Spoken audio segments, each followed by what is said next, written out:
Hello, David. Delighted to be having, I think this is the third chat with your good self now. First time with Steve Evans. Hi, Terry. Yeah, it's first time with Steve, yeah.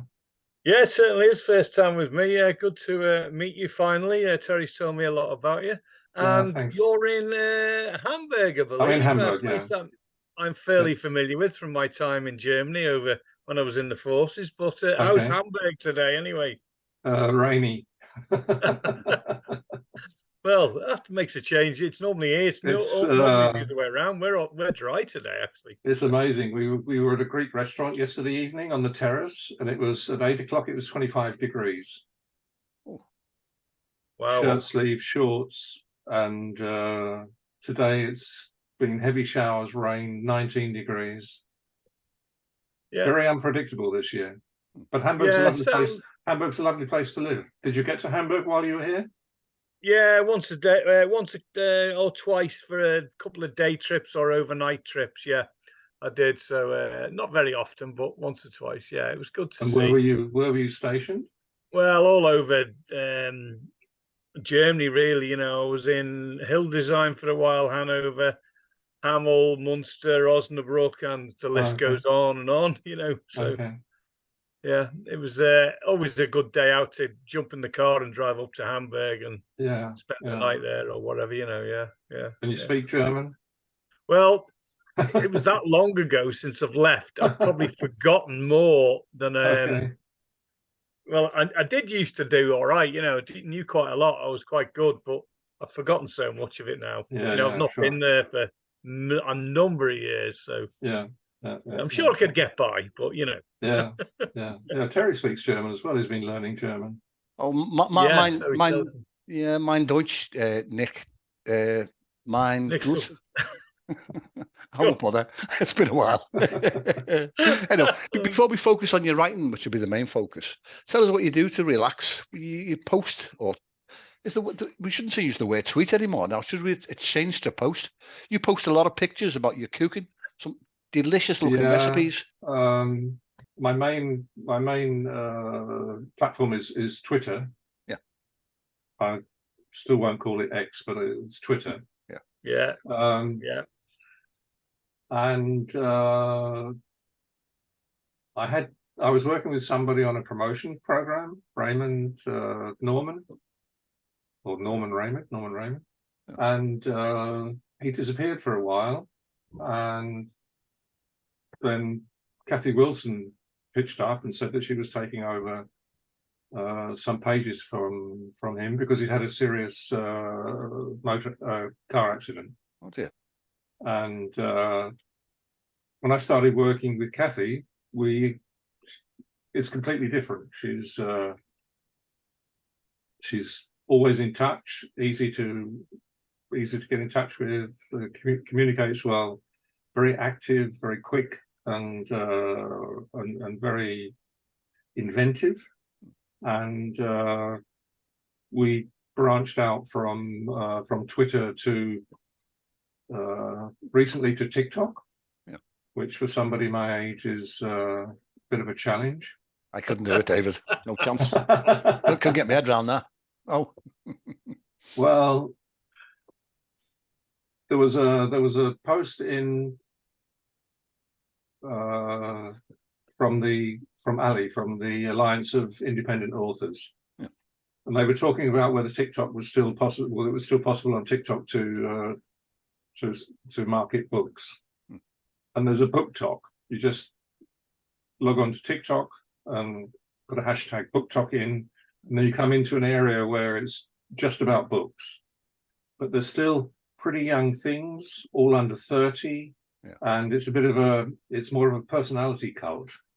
But they're more interested in being seen and possibly becoming an influencer than they are in the product. You get things like somebody does a 30-second TikTok video, and they've got 15 books, 5 that are worth the hype, 5 that are not worth the hype, and 5 that are good without the hype. And it's like this, one after another, after another, after another. But it works. It's got a lot of support. A lot of people go on there. But obviously, I mean, I'm not in the age bracket where anybody wants to see a 74-year-old writer on TikTok. Fair enough. So Kathy and I have worked out a system where you go on TikTok and produce short videos with music background, and I spend a lot of time making the videos now. Huh? Sounds interesting.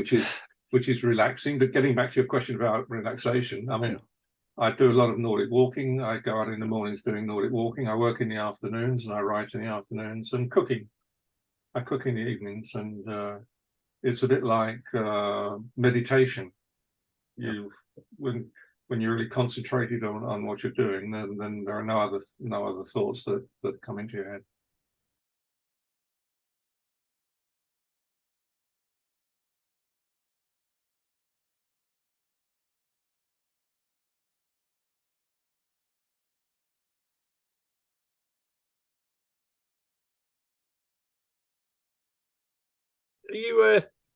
You like cooking? You self-taught, or did you go on courses or anything like that? No. No. I studied chemistry, Steve.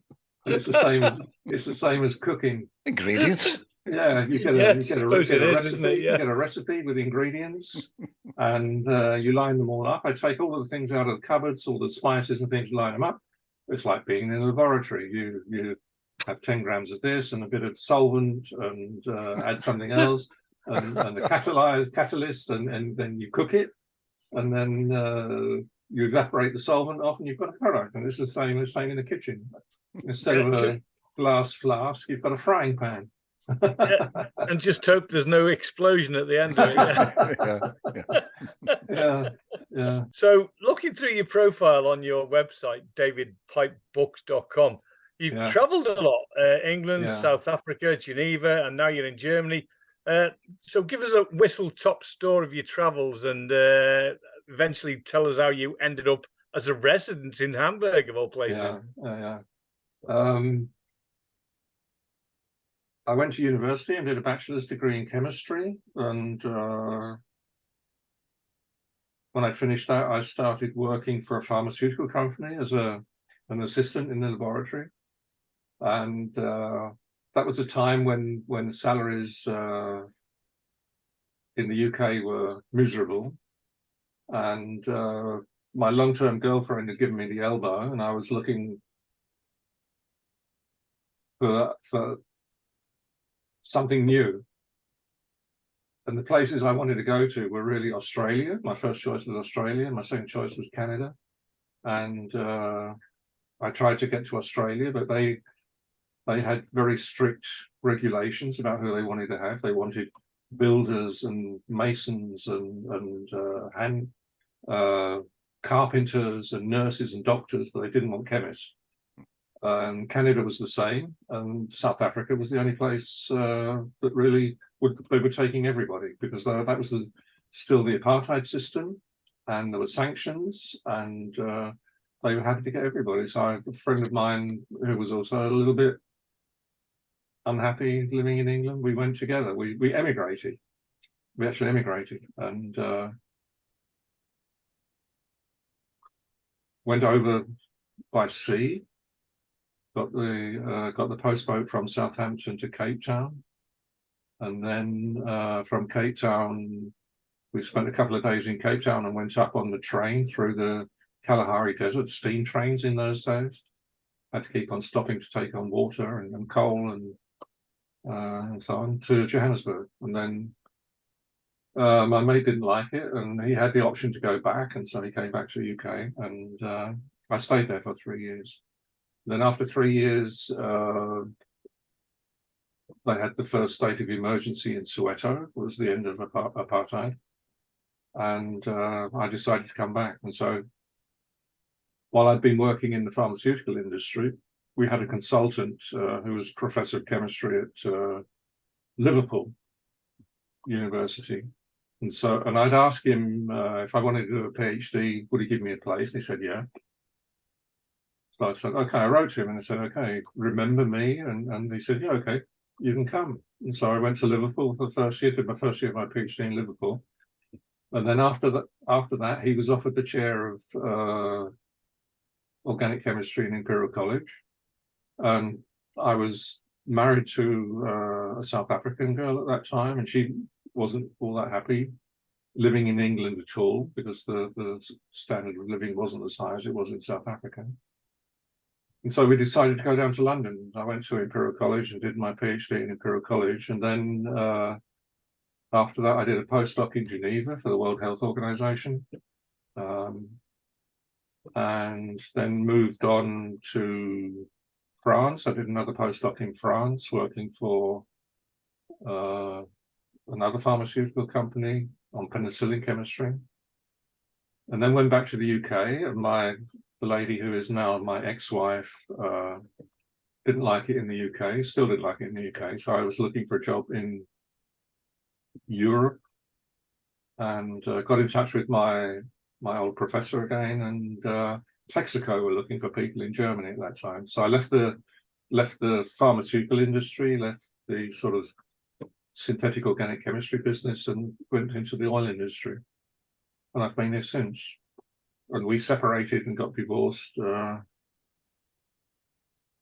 in '89, and I met my current wife in '91, and I've been here ever since.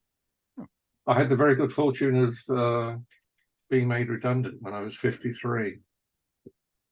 Oh dear. And yeah, that sounds like it could have been quite a good time, actually. Yeah, maybe. The company I was working for, it had changed hands several times, and then it was taken over by Shell. And Shell wanted to get rid of 750 people, and so I put my hand up and said I'd like to go. Yeah. And I'd been working in industry politics for some time. I was president of an international trade association, and I checked that with them before I offered to go into early retirement, and I took that job then as a consultant, and so I stayed as president of this trade association. I had a consultancy with a company in Turkey. That was also a sort of previous Texaco contact. And yeah, good. I had a pretty good redundancy deal and had a virtual office in Brussels. And we were, so 4 days, 2 days, 2 days every 2 weeks in Brussels for meetings and stuff like that. And David, should we move on to our main focus? About the two brilliant books that you've written behind me. Yeah, thank you. Sacrificing Starlight and Henry's Tale. Yeah. Maybe we start off talking about Starlight. Each of the books have got a totally contrasting genre. Tell us about a brief introduction to Starlight, Saving Starlight. Yeah, I did a bike tour in England when my mother was still alive. I went home and visited her, and she lived in Essex, and I took the train up to Ely, cycled up to Hunstanton and Cromer, and down the coast again. And then I was just doing on bed and breakfast, and I stopped at a place, and it was a fairly isolated farm. You had to cycle through a very dark wood to get there, and it was quite a long way away from the nearest village, because there was a musical festival on, and so there weren't any places in the village. And I got there, and the lady, my hostess, invited me for tea, and then she told me a life story, and she was not all that stable. And her son, when her son was 21, he'd committed suicide by jumping off a mole. I'm not sure whether it was Lowestoft or Felixstowe or something. Yeah. And she'd never, her time frame stopped then. And she was really scary. And she told me all of this, and I needed to get something to eat. So I cycled back down to the pub, and I wrote all this stuff down. And when I got back, I pulled a big cupboard in front of the door, because this lady was so scary. I wasn't sure what she was going to do. Yeah. And I'd wanted to write, and I thought, well, this makes a good story. And I thought, using the Stephen King philosophy, he always asks the question, what would happen if Yeah. And I said, what would happen if she took young tourists as prisoner, as substitute for her dead son? Now, I'd lived in Cornwall for a year, so I moved it down to Cornwall and put her in a bed and breakfast place that was an old tin mine, and she captured the young tourists and kept them in the mine, in the workshops down in the mine. And then she had this young guy, Danny, who she'd drugged and got down into the mine, into the workshop. And he heard noises and he heard squeaks and things, and he thought it was rats and mice and stuff like that, but it was actually children. And that's when the whole thing started. That's where the story developed into less of a kidnap situation and more of a human trading, child abuse thing, and it just developed from there. I don't plot, I'm a pantser, so I just let the thing develop and watched what happened. And I think a lot of people find this strange, but you just watch what happened and I write it down. And it was the same with Henry. Henry is a completely different genre, but these are things. There are moments when something moves me to write something, and it's not necessarily genre specific, but it's something that I feel very strongly about, and so I write about it. Yeah. And it could be anything. I found, well, you've seen my 5-star review of both books. Sacrifice of Starlight is a brutal but brilliant read. Going on to just talking about Henry's Tale, was that aimed at a younger audience, or no? It's adult themes, and it's adult themes. Yeah. There's a situation where he goes to this elite terrier club in Watford. You ghost for it though. You ghost wrote this book on behalf of Henry, David. Yeah. I'm Henry's ghostwriter. Yeah.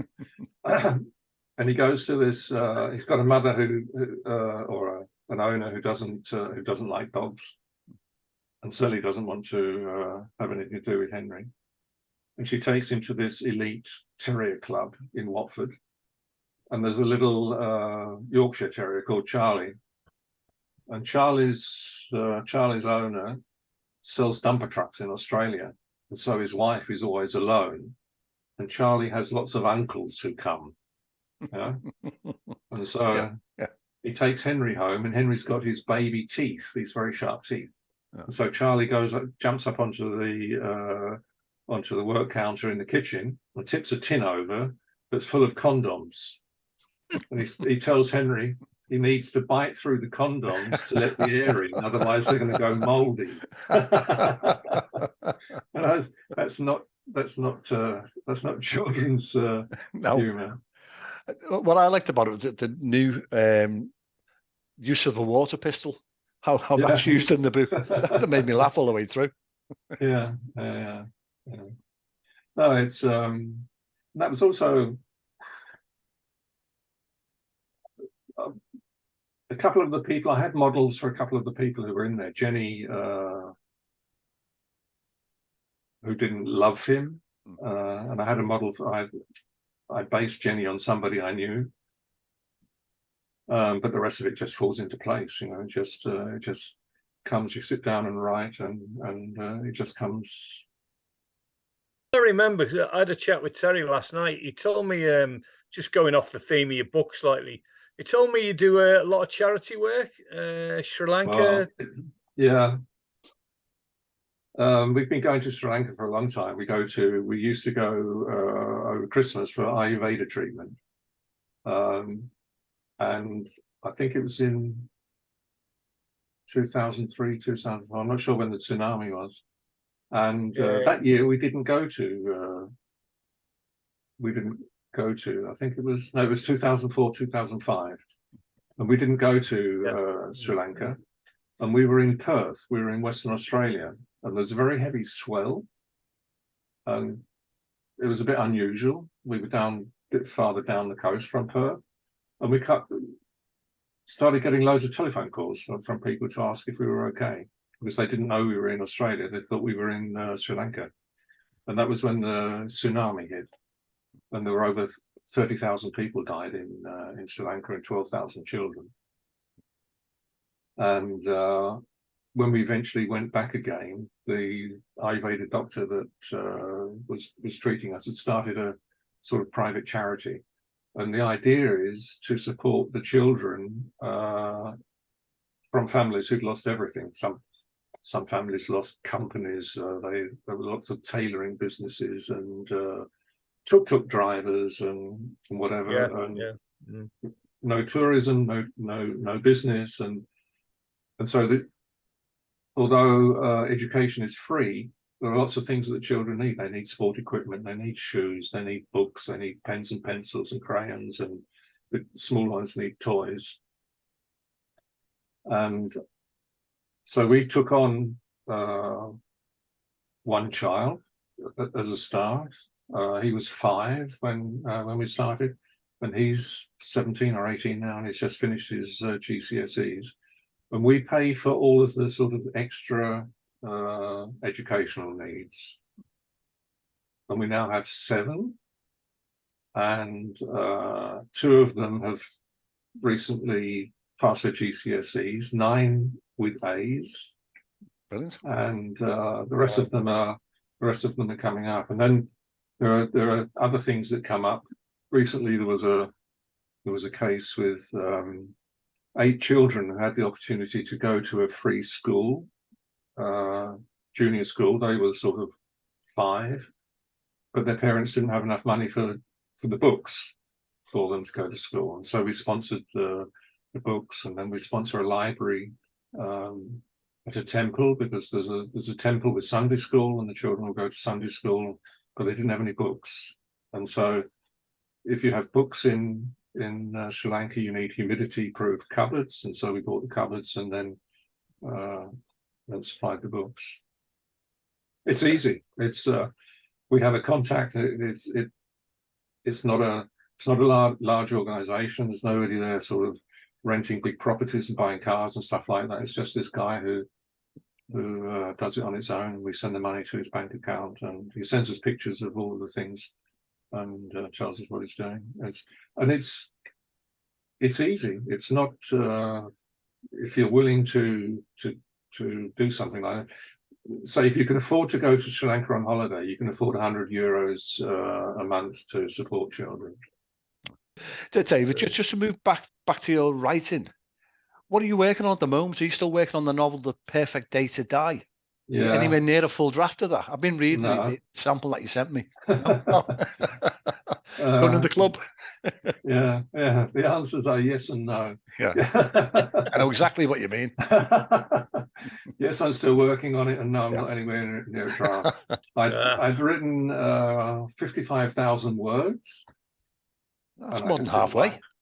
I just didn't like it, and it was fun writing it. It's about the sort of internal conflict that a man has, and this is interpreted through the conversations that these different organs have. With the brain is obviously the controlling organ, but there's a heart and a liver who also play a major role in maintaining the constitution of a human being. And the heart and the liver have been transplanted in, and the brain's been there all the time. He just wants out. He wants nirvana. He's done the 7 trips, and he wants out. And the heart and liver have just been transplanted in, and they want to stay. And so there's this conflict about wanting to live and wanting to die. And that's what this discussion's about, is about the value of wanting to live and the value of wanting to die. But I thought it got a bit obtuse, and I didn't think it had any relation to real life. And so the principle is the same. I'm reworking it now, I'm rewriting it now, and the principle is the same. It's this conflict between wanting to live and wanting to die. But the guy who's having this conflict is now a serial killer. and it's I read Stephen King's Outsider recently. Yeah. And in Stephen King's Outsider, that's a situation where somebody or some kind of phenomenon has a contact with a human being and scratches them and gets some blood, and this blood transports them into the body and the being of the person that they scratched. Okay. And so there are two of them. They're like identical twins. Yeah. And this phenomenon goes around killing people, goes around killing children, actually. Okay. And there's something similar at the moment, because I'm not quite sure how it's going to work out, or I don't know how it's going to work out. But this guy's in a safe psychiatric unit, in a special psychiatric unit. He's restrained, but somebody is outside and is killing people with the same modus operandi as he did it. And so you really don't know at the moment if there's some kind of supernatural communication, or is somebody just copying what he's doing. And that's the way the story is developing at the moment. Okay, what you've just said then explains a lot now about the short excerpt that you sent to me. That explains a lot. Tell us more. You mentioned earlier Kathy, who does help with the promotions. Yeah. Twitter handle, Kathy's Promos. How did you get in touch with Kathy? Did you approach her for collaboration? No, she took over this.